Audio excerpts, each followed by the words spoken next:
What up guys, Ali here and welcome to Ali Talks Music. Add me on Instagram at Ali Talks Music as well. And don't forget to subscribe and hit the notification bell. Now let's get into the video.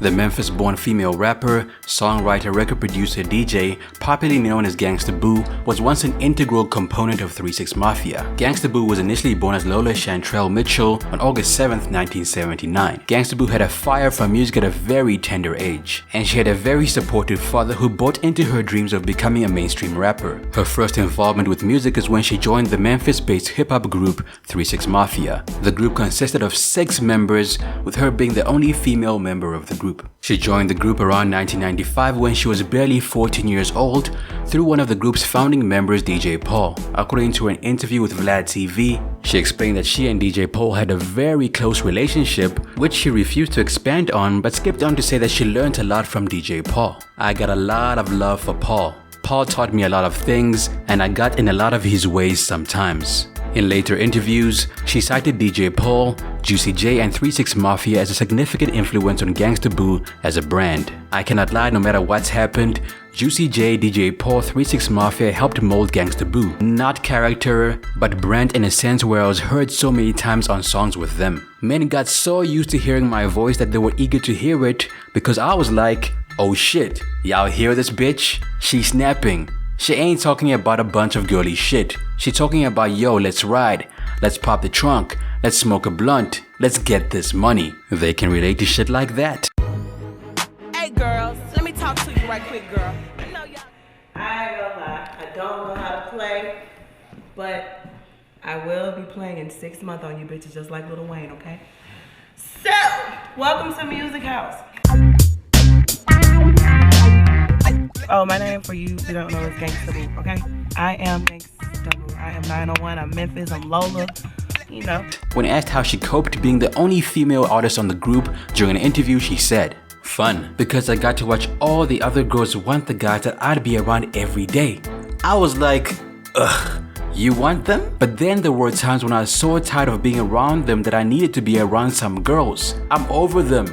I don't want to be around men every day, all day. Before she joined the group, they were still known as Backyard Posse and were signed under their independent label Hypnotized Minds and Relativity Records. The group originally consisted of just DJ Paul, Juicy J, and Lord Infamous. The group was formed through the release of numerous EPs through their own record company at the time.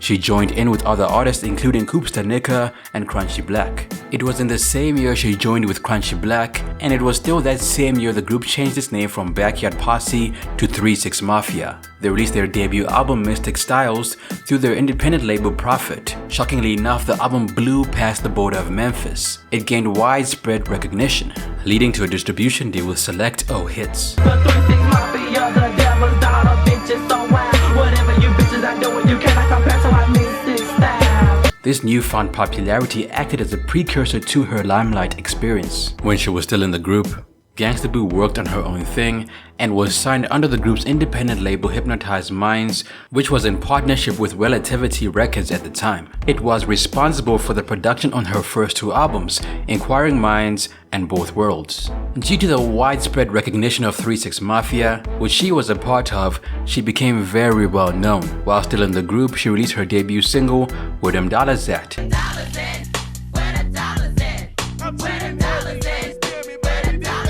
The single Where Them Dollars At went on to become a surprise hit, as it did so much better than was expected. In Gangsta Boo's hit debut single Where Them Dollars At, she raps about money and romance, being codependent, and doing her own thing. She explains in the song that romance and money cannot be achieved when one of the pair is missing. She firmly asserts her position on that issue, making it clear that you should not bother looking her way if your pocket isn't weighty, as she's not the type to be looking sad and broke. A few months after the release of her debut single, she came out with her debut album, one which was in the cradle for about a year. Her debut album was called Inquiring Minds, one which peaked at number 46 on the Billboard 200. The album contains 21 tracks that span through the genres crunk, gangster rap, and dirty rap. For her first effort in the mainstream rap community, her album's performance was very plausible. Sales of the album, just like the chart performance, was impressive and set the motions rolling for her solo mainstream career. Another single that this album spawned is a song called Nasty Trick. Don't come at me talking that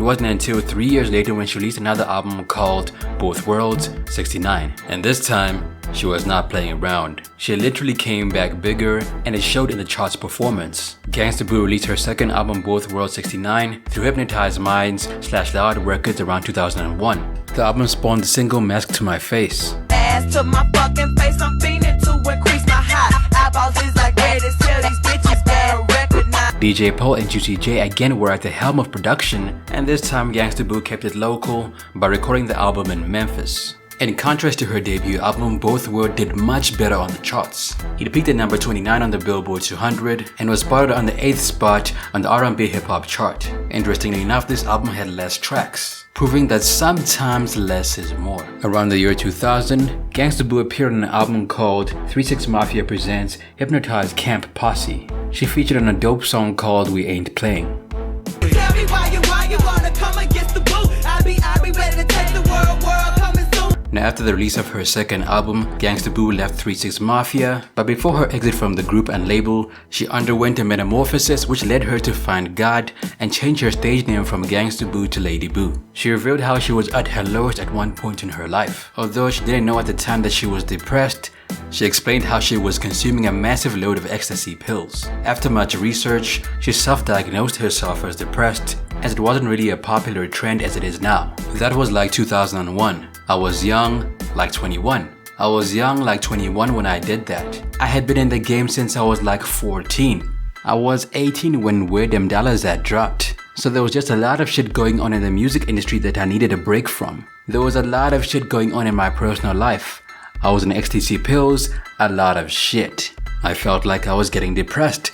I was crying a lot. There was a lot of shit going on within my circle that I didn't like. I felt like I was getting sabotaged within my own camp. I felt like my only source of peace was religion.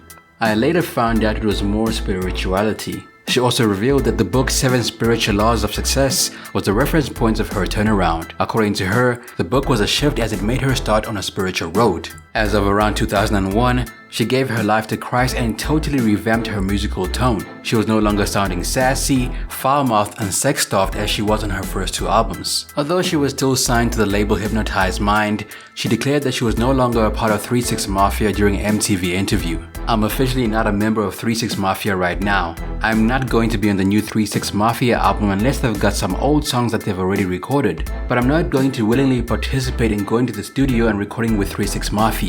As mentioned earlier, she changed her name from Gangsta Boo to Lady Boo. She explained her reasons during an interview. I wanted to change my name because of the stereotype that goes with gangsta this and gangsta that. I wasn't living the gangster lifestyle, so I wanted to lose the name. Everybody was always telling me that it didn't fit me anyway.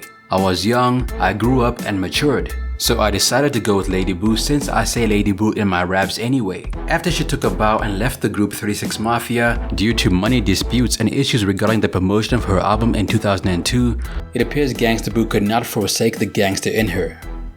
Gangsta Boo was back. Yeah, I'm back up on the scene. If you wanna get high, you should fuck with Gangsta Boo. She released her third album. Before then, she appeared on the group's albums including their debut effort Mystic Styles, released in 1995, Chapter 1 The End, an album that peaked at number 126 on the Billboard 200, Chapter 2 World Domination, Tear the Club Up Thugs, When the Smoke Clears 66, 61, and Choices the album. High as hell, can't you tell? Cause my eyes are red as fire. About to fuck this nigga, take his money, pimp it till I die. Her third album called Inquiring Minds 2 The Soap Opera peaked at number 53 on the R&B hip hop chart and sat on the number 24th spot on the independent albums chart. The hood, the block, the killers, the thieves, my home, my zone, my liquor, my weed. Now, after releasing her third album, Gangsta Boo took a long break from releasing studio albums. She dropped a mixtape around 2009 which was called The Rumors, which came after her previous mixtapes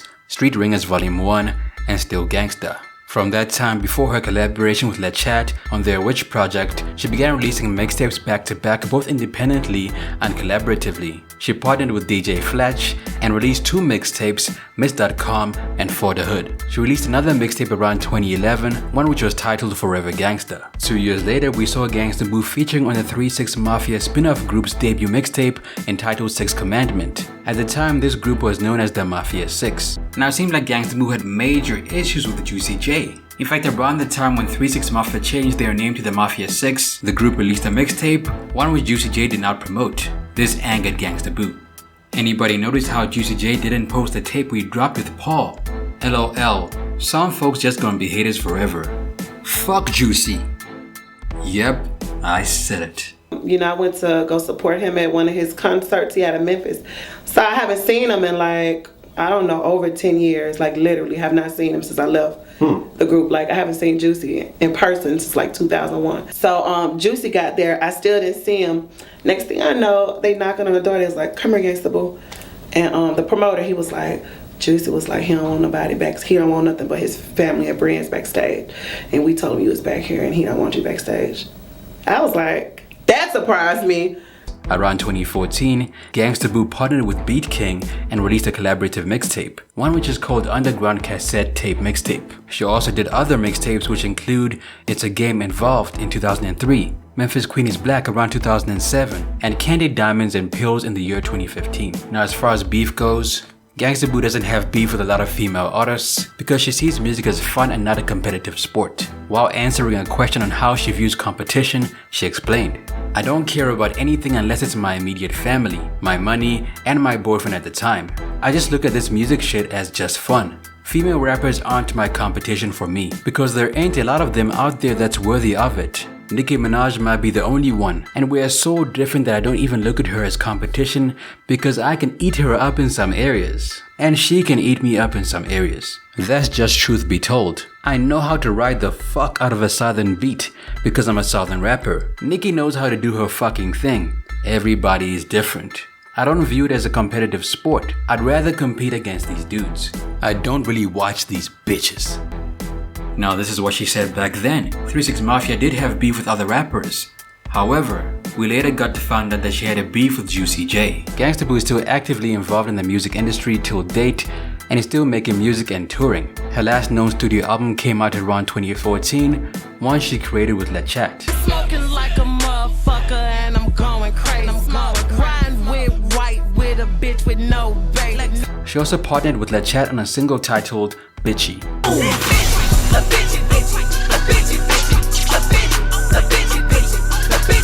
After she dropped the Witch project, people started to wonder if she was pagan. To this, she answered saying, I like to create that mystique around me. If that scares people, then turn on the TV. There's a lot scarier shit going on in the news than a girl tweeting or hashtagging have a witchy day. Turn on CNN and watch that little white boy who knifed up and stabbed everybody at school. In recent years, Gangsta Boo has made quite a number of guest appearances, which included the 2017 movie Slow, in which she featured with Cole Beats, La Chat, Jodski, and Klish. She was also on Long Way Home by Jungle Pussy in 2018, Blood Orange with Project Pat and Tinashe, and Walking in the Snow by Run the Jewels in 2020.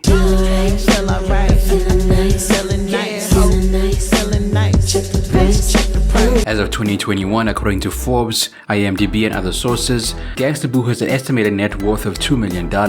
Most of her wealth is as a result of her thriving music career as a record producer and DJ. Gangsta Boo gets about 100k monthly listeners on Spotify, and her most popular songs on the platform are Where Them Dollars At, Stamina, Mask to My Face, We Ain't Playing, and Pull Up. I got CDs at the first table. I autographed them bitches. Y'all follow me on my Instagram at MissGamHo.com. We on a Run the World tour. This song right here is Where the Dollars At. Where the dollars at, nigga, where the dollars at. That's it for me, man. It's your boy Ali. What happened to Gangsta Boo in your opinion? Let me know down below. If you have a video request, be sure to let me know as well. What happened to video dropping next week. Till next time, peace.